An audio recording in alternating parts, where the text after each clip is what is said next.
Man, fake friends. Wolves in sheep's clothing. I know them, you know them, but why do they have to exist?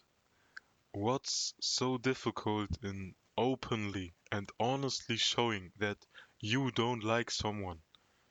Why do people fake a friendship with someone they secretly despise?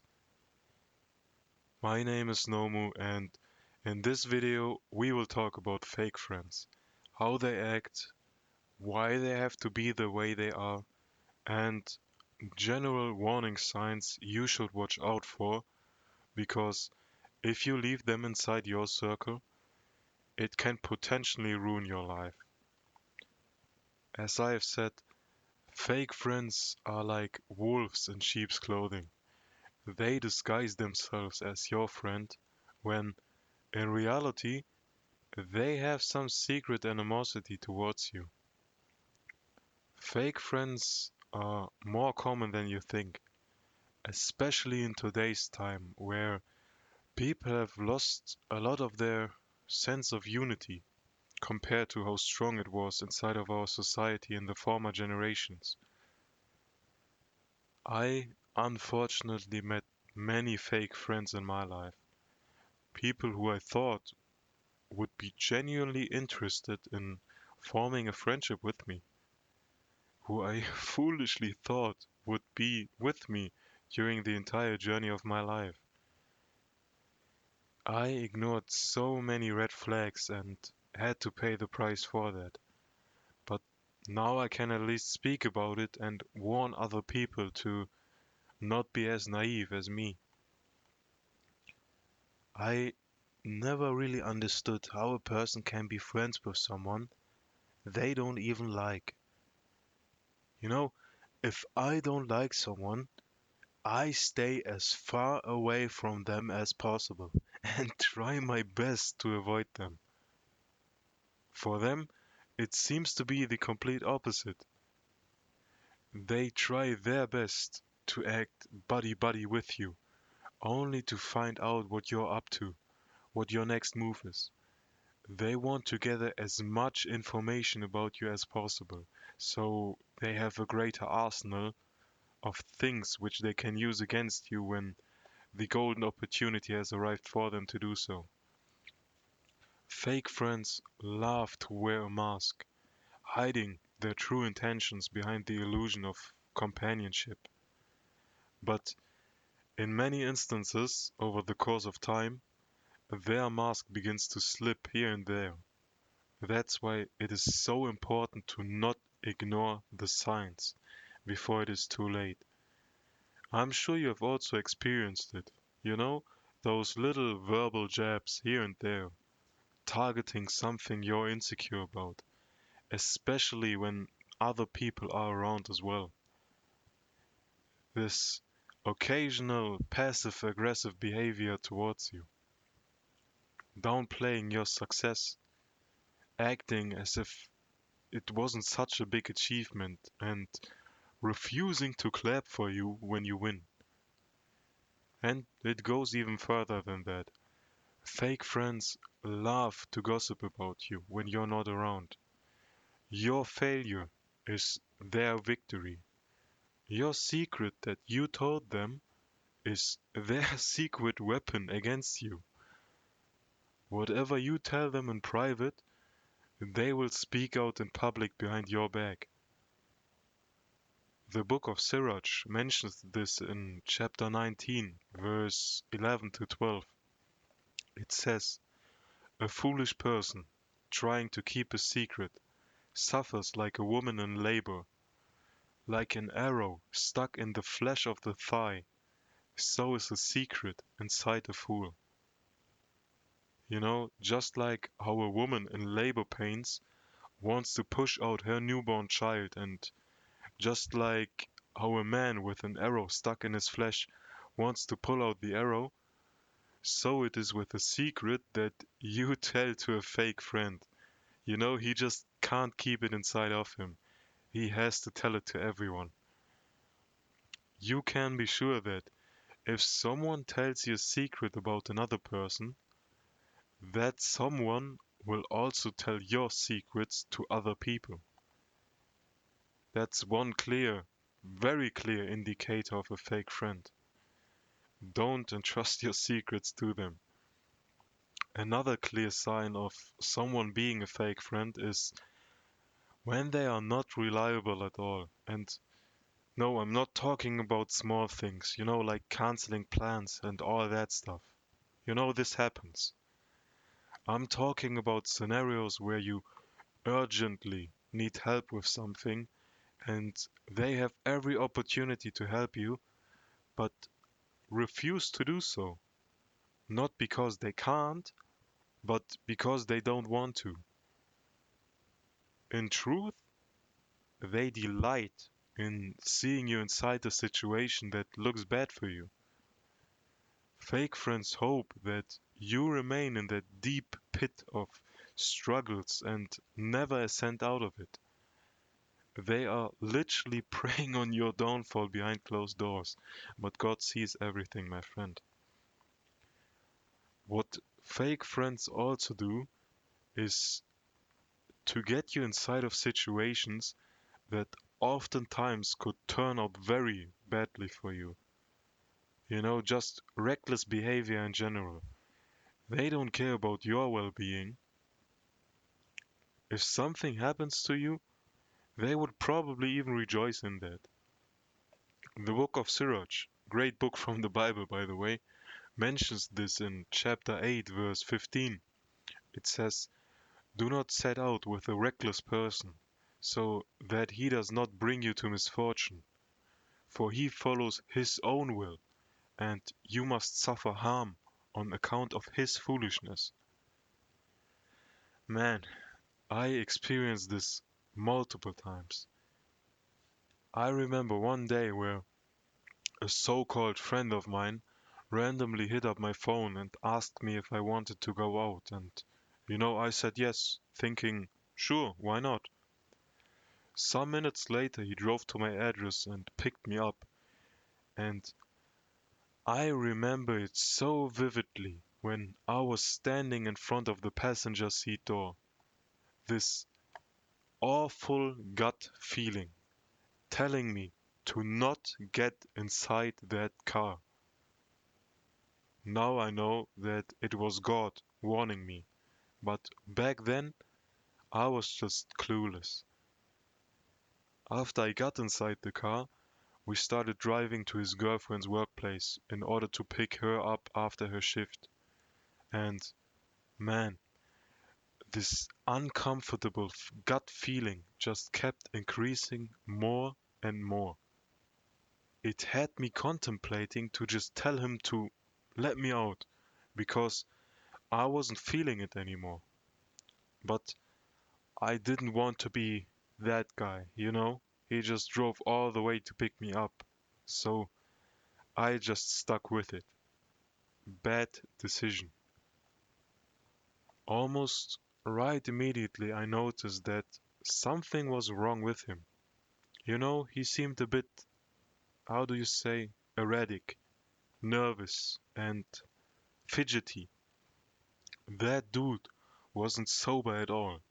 But when I asked him, he said that it was nothing and he gave me his word and assured me that he was fully sober. I always knew that he had a certain coke habit because I had one as well. Every time when we went out partying, that substance was also involved. Now, thanks to God, I obviously repented, but it's a story from my past. I digress. So, I definitely knew how he acted when he powdered his nose. And this was a clear case. After about, I don't know, 10 minutes of driving, I had this dark realization. Since when exactly does he have a driver's license? I didn't even know that he had taken any driving lessons or registered at a driving school in the first place. And so I asked him. His answer almost made my heart stop. He didn't have a driver's license. He never took any driving lessons to begin with. And on top of that, he wasn't even sober. In this exact moment, he made the Ford's turn and another vehicle crashed into the passenger side of the car, right where I was sitting. I don't know why or how, but I was totally unharmed. You know, the impact shocked me to my core, but somehow no one got hurt. God had his hand over me that day, despite me foolishly ignoring that awful gut feeling warning me. Now, to make a long story short, my friend and the other driver drove to the side of the road and we stood there for a solid hour talking. The other driver even was with his family, but no police got involved. I assume it was because the driver was an illegal immigrant. You know, he didn't speak our language very fluently and probably didn't have a driver's license either. But that's only an assumption. My friend obviously didn't want any police involved because one, he wasn't sober, and two, he didn't have a driver's license. So, yeah, they exchanged personal info, but both of them were quite happy that the police didn't get involved. And this is exactly what the Bible meant with do not set out with a reckless person, so that he does not bring you to misfortune, for he follows his own will, and you must suffer harm on account of his foolishness. As I have said, a fake friend does not care about your well-being and will put you into a dangerous situation that can, in the worst case scenario, even lead to your death. Please don't be like me, my friend. Don't ignore the signs. I truly thank God for protecting me on that and many other days. One more sign you can look for when trying to spot a fake friend is when they intentionally give you false advice that will make you fail or look bad in front of other people.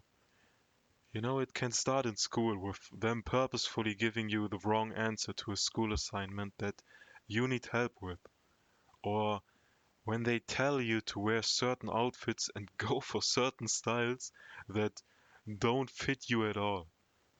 I've seen it multiple times. You know, fake friends telling me that I should do X, Y, and Z when in reality, X, Y, and Z would make me look so bad. If they can, fake friends will lead you on a way that leads to your destruction. I think it stems from a form of deep-rooted envy inside of them. You have something that they will probably never have or reach, and instead of trying to get on your level, they want to bring you down on their level, or if possible, even further down, so you have to look up to them. I already made a more than detailed video about envious people. You will find a link in the video description. That's why I'm going to keep it short here. But in some weird, twisted way, envious people admire you and they hate you for the fact that they admire you and can't stop themselves from it. It's your realness, your purity that these fake individuals will never have. Obviously, we make mistakes, more than enough, but they don't have any ill intentions. Fake, envious friends and people can't fathom that there is actually someone who is really a genuine person that harbors no sinister motives against other people and truly wants to see everybody win. In some instances, it of course goes beyond that. It can also be looks, success, and especially attraction of the opposite gender. That last part really drives envious people crazy. That is maybe also one reason why they act as if they like you. You know, they want to study you, as I have mentioned earlier. Fake friends want to gather as much information about you as possible. They want to find out why you are the way you are, so they can either steal it from you or use it against you when the perfect moment presents itself. Some of them also masquerade as your friend because they simply want to benefit from you, whether it is money, status, or again, attraction of the opposite gender. You have something they want, but can't have. And others are simply spineless cowards. They are, you know, they are not brave enough to tell you to your face that they don't really like you and therefore resort to passive aggressive behavior. What you need to be wary of are the instigators. They will provoke and lead you into certain situations that can potentially even end deadly for you, solely for their own amusement. I'm sure you also remember those people in school who would intentionally instigate fights between other students and then record it for their entertainment. Some of those fights had a horrible, horrible ending. You know, all it takes is a dude knocking someone out and that someone hitting his head while falling to ruin both of their lives. Now, one dude is dead and the other one in jail, all because some peanut-brained individuals wanted to instigate a fight between them. Instigators act as false advisors and counselors, only to lead you into ruin. The Book of Sirach warns us about such people in chapter 37, verse 7 to 9. It says, every counselor praises counsel, but some give counsel in their own interest. Be wary of a counselor and learn first what his interest is, for he will take thought for himself, so that he may cast the lot in your favor and tell you, your way is good, but he will stand by to see what happens to you.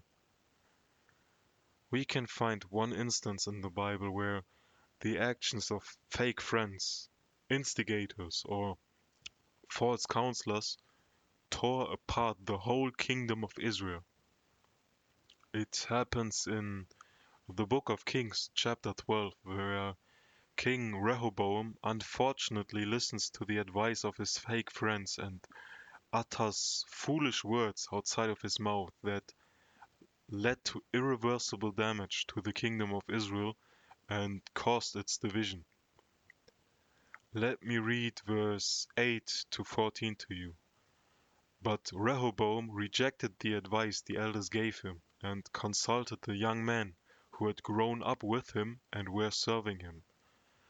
He asked them, what is your advice? How should we answer these people who say to me, lighten the yoke your father put on us? The young man who had grown up with him replied, these people have said to you, your father put a heavy yoke on us, but make our yoke lighter. Now tell them, my little finger is thicker than my father's waist. My father laid on you a heavy yoke, I will make it even heavier. My father scorched you with whips, I will scorch you with scorpions. 3 days later, Jeroboam and all the people returned to Rehoboam, as the king had said, come back to me in 3 days. The king answered the people harshly, rejecting the advice given him by the elders. He followed the advice of the young man and said, my father made your yoke heavy, I will make it even heavier. My father scorched you with whips, I will scorch you with scorpions. Now, to make a long story short, those words did, as I've said, irreversible damage to the kingdom of Israel and caused it to fully tear apart. After that was said, Jeroboam was made king of Israel, while Rehoboam remained as the king of Judah, house of David. All of this could have been prevented if he didn't take the advice of his fake friends, these false counselors. Do you see what I mean? The thing with fake friends is they are always with you when things go well in your life. Like I said, when they can benefit from you. But once you're in a miserable season, they all vanish into thin air, nowhere to be seen. They don't support you when you're in the early stages of trying to get somewhere in life. For example, music or art or whatever, in the sense of sharing your content to other people so you grow faster. Not only because they don't want to see you win, but also because they don't believe in you in the first place. But once you manage to gain traction and start to celebrate your first milestones, all of a sudden fake friends act like they've been there with you from day one, when in reality, they didn't support you on your journey to get where you are now. Not a single bit. They came back when the success came in, but before they had seen the results, they didn't believe in you and your vision, your plan, and couldn't have cared less to support you on your way up, to be honest. We can find one story of this exact behavior in the book of Judges, chapter 8, where Gideon and his army of 300 soldiers were chasing after the two Midianite kings, King Zeba and King Zalmunna, as well as their troops. After Gideon and his troops crossed the Jordan River, they were very exhausted and asked the people of the town called Succoth to give them some bread so they could continue persecuting King Zeba and King Zalmunna, who, by the way, also were the enemies of the town of Succoth. But instead of supporting and aiding Gideon and his troops on their pursuit of their common enemy, the people of Succoth taunted them, saying stuff like, "Do you already have the hands of Zeba and Zalmunna in your possession? Why should we give bread to your troops?" So, in exhaustion, Gideon and his troops traveled further and came across the town called Peniel. But the people of Peniel answered in the same ignorant, arrogant way as the people of Succoth did. Instead of helping Gideon and supporting him on his pursuit of their common enemy, they ridiculed him and didn't believe in Gideon and his plan. Just like fake friends who claim to be on your side but are nowhere to be seen when you're in a bad spot in life and in the urgent need of support. If they don't see you winning, if they don't see what is in it for themselves, they will stay as far away from you as possible. But thanks to the Lord, Gideon and his soldiers managed to capture King Zeba and King Zalmunna regardless, and he came back to both towns rubbing his victory under their noses. I can also recall many instances in my personal life where I was surrounded by a lot of people when I was in a season of abundance and overflow. But once that season changed, more and more so-called friends of mine started to disappear out of my life. And I really began to understand what the saying, "you know who your true friends are when you have nothing," meant. When I was in a season of lack, being broke, having nothing, I began to see who was truly on my side and who was just pretending to be my friend. It hurt, but it was truly a blessing in disguise this season. It may have felt bad in the moment, but it helped me to not share my future blessings with people who were only rocking with me because it benefited them, or in the worst case, secretly envied me and plotted on my downfall. So, as I've said earlier, Please don't be like me, man. I ignored so many red flags and that cost me quite a lot. If you see some of those signs, keep an eye out. It all could have also ended way worse for me. And those are not even all stories. I have so many more left. I really have met too many fake friends in my life, but now I can at least warn other people about it. It may be a shocker for you, because you are wired completely different.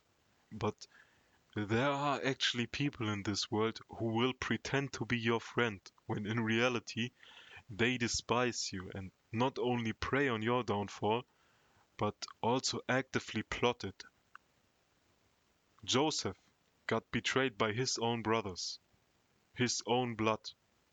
Jesus got betrayed by one of his 12 disciples, hand-picked disciples. If it happened to them, it will also happen to us eventually. Betrayal always comes from the inside, always comes from someone who you thought was for you. An enemy can't and will never betray you. It's your fake friends that will. You know, they are like a snake, waiting for the perfect moment. Don't present it to them, my friend. The same way we should cut a poisonous snake's head, we should cut fake friends out of our circle. Not everyone wants to see you win. In the book of Sirach, we can find very wise words in chapter 6, verse 7 to 13. It says, when you gain friends, gain them through testing, and do not trust them hastily. For there are friends who are such when it suits them, but they will not stand by you in time of trouble. And there are friends who change into enemies, and tell of the quarrel to your disgrace. And there are friends who sit at your table, but they will not stand by you in time of trouble. When you are prosperous, they become your second self and lord it over your servants. But if you are brought low, they turn against you and hide themselves from you. Keep away from your enemies and be on guard with your friends. Amen. If you're interested in me talking more about life and God, give the subscribe button a warm hug, my friend.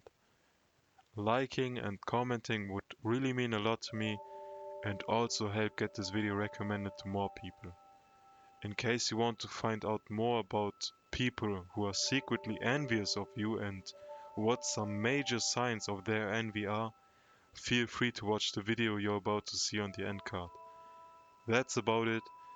It's your boy Nomu. I love you. God loves you. Take care and don't go hollow, my friend.